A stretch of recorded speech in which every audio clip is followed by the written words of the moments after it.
వీటిని దృష్టిలో పెట్టుకొని వైసీపీ కొంచెం హుందాగా వ్యవహరించాల్సిన అవసరం ఉంది. వైసీపీ నాయకులకు కూడా మీకు బాధ్యత ఉంది.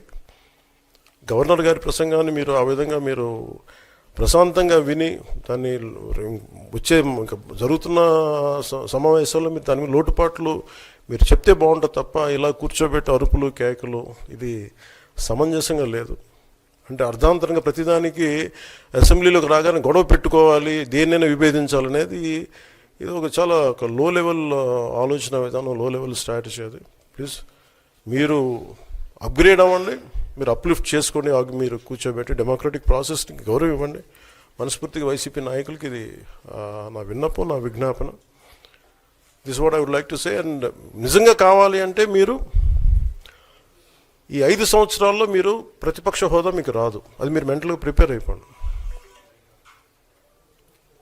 11 సీట్లతోటి మీకు ప్రతిపక్ష హోదా ఇవ్వబడదు, రాదు. ఎందుకంటే ఇట్ ఈస్ చంద్రబాబు గారు, గౌరవ ముఖ్యమంత్రి చంద్రబాబు గారు డిసైడ్ చేసేది కాదు, జనసేన డిసైడ్ చేసేది కాదు. దానికి రూల్స్ ఉన్నాయి, దానికి రెగ్యులేషన్స్ ఉన్నాయి, నామ్స్ ఉన్నాయి.